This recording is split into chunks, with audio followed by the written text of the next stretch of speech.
Bonjour à toutes et à tous et bienvenue pour ce nouveau numéro du Point des marchés, votre rendez-vous avec l'analyse des marchés. Aujourd'hui, je suis en compagnie de Caroline, expert chez Agritel. Alors Caroline, au lendemain de la récolte 2015 de tournesol en Europe et sur la mer Noire, quel est le bilan ? Alors le bilan est assez partagé cette année. Du côté européen, la déception se fait réellement sentir. À cause du déficit hydrique du printemps dernier, les rendements sont inférieurs aux attentes. On estime à un peu moins de 8 millions de tonnes la production européenne cette année.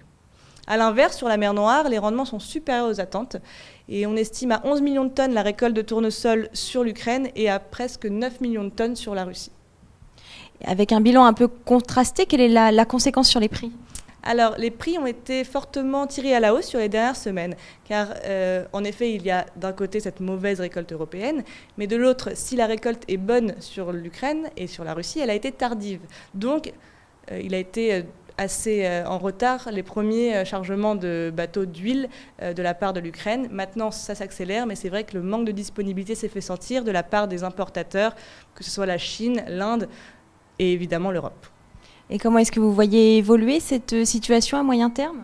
Alors si les prix aujourd'hui ont atteint des niveaux hauts à quasiment 410 € la tonne en rendu Saint-Nazaire, on peut imaginer que cette hausse laisse place à un petit mouvement d'essoufflement dans les prochaines semaines, dans les prochains mois, avec forcément l'arrivée de ces chargements massifs de la part de l'Ukraine en huile sur l'ensemble des pays importateurs.